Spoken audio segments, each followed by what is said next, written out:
Hi everybody. Sorry that I've been gone for so long, and thanks for tuning in.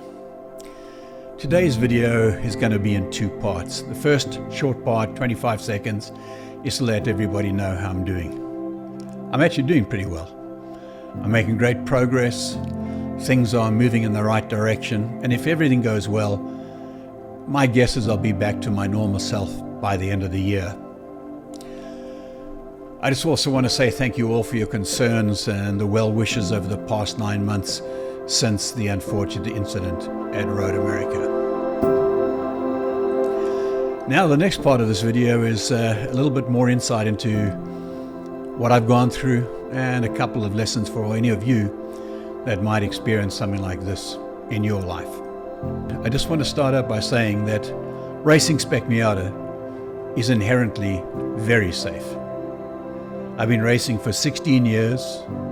I've done approximately 530 races, and I've had approximately 1,700 to 1,800 on-track sessions in my Spec Miata race car.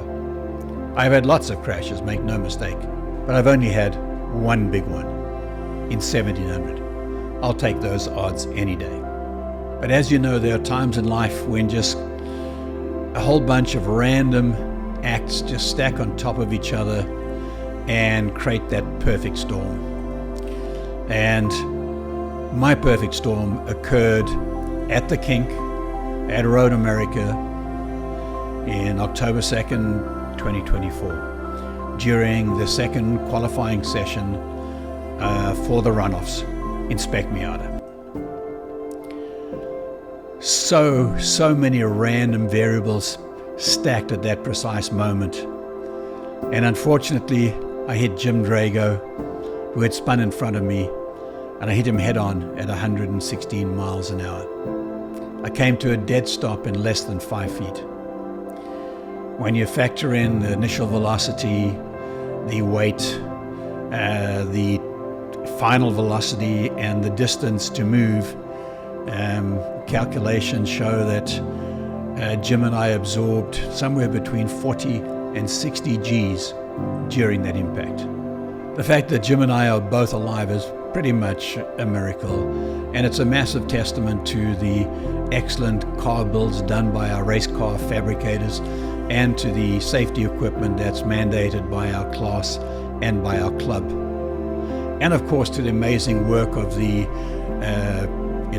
on-track personnel, the safety and medical staff at the track, the pilots that got us to the hospital, the surgeons and the emergency personnel in the ICUs that took care of us. There's a lot of people that ensured that Jim and I are still here today, and we're forever in your debt. So many of you assisted us at the track at that time, consoling Kim at the track, taking care of our dogs, transporting our RV back to the house, coming to visit us in the hospital. And then of course there are those that travel down to South Florida and to Georgia even, just to come and visit us and just check on my progress. We will never forget that. Thank you all. And just so you know, Kim often remarks to me about how moved she was at the track by the concern shown by everybody, from race officials, from friends, from team members, from drivers, and even random spectators. Both Jim and I spent approximately a month at Frodit Hospital before being discharged. We both racked up and are continuing to rack up some pretty incredible medical bills. If you have something like this, just be prepared for your primary insurer to abandon you at your time of your greatest need. Fortunately, you can rest easy knowing that SCCA's insurer, K&K, does an amazing job of keeping our bills paid, and so far neither of us have gone broke yet. As I said, Jim and I are both going through similar ups and downs, and I'm sure his journey is no different to mine. Those that know me know just how strong my positive attitude and personal self-confidence is. Well, confidence and a positive outlook in life are very valuable assets. but they do get you into some pretty dark places when they're not tempered by reality. During my life, in the pursuit of my various adrenaline-inducing sports, I've broken more than 60 bones, probably had more than 20 surgeries, and I even spent 10 days in a coma.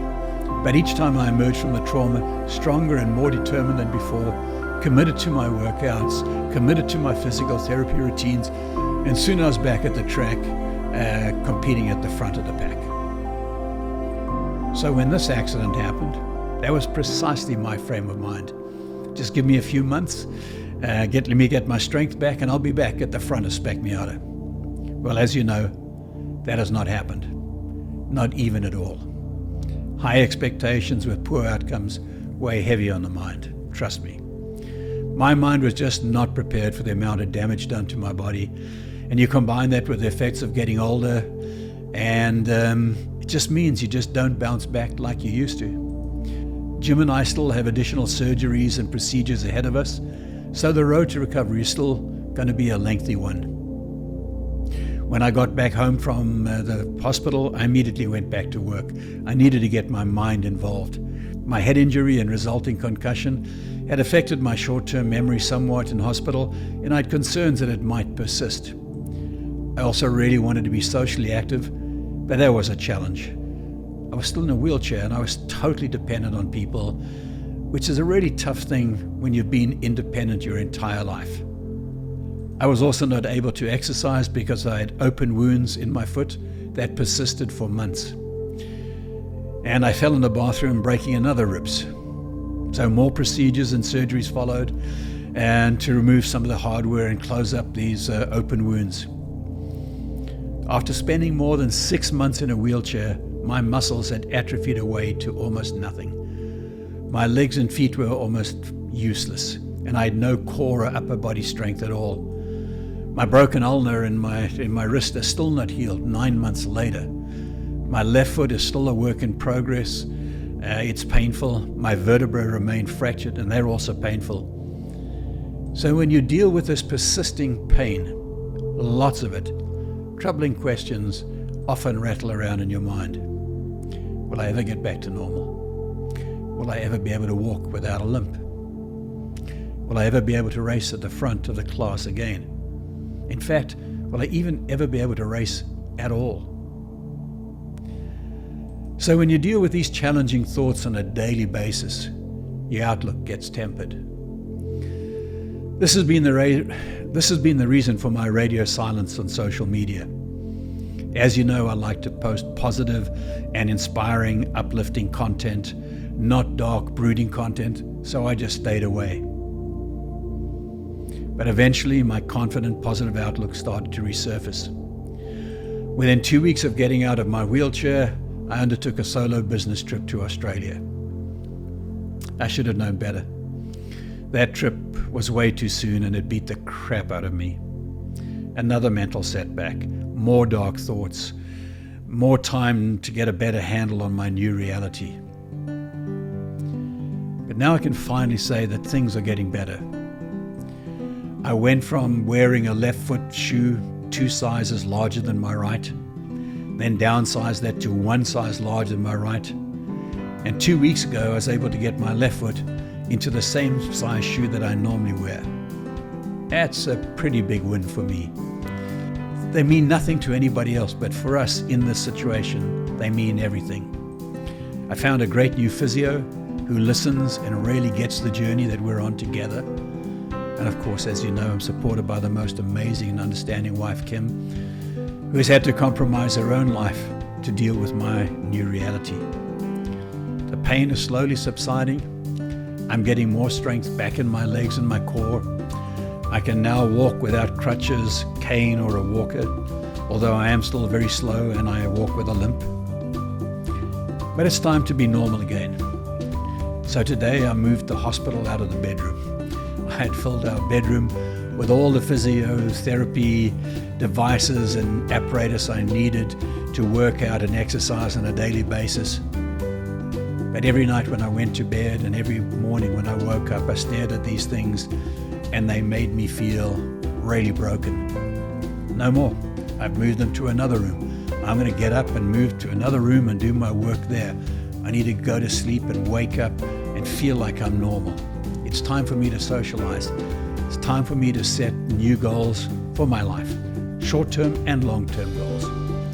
It's time to do even more work on my road to recovery. So next week, Kim and I kick off this new phase with a long overdue trip to visit my friends and family in South Africa and Eswatini, and then follow that up with a business trip in South Africa. When Kim and I get back, we're going to take the time to visit the racetrack, and we're going to come and cheer on all of our friends and say hi to all our amazing officials, our flaggers and volunteers. I'm back to making plans for the future. I promise I'm going to be healthy again, and I really hope to race again. But most importantly, I just want to have fun with my friends. So thank you all for understanding, and I cannot wait to see you again soon.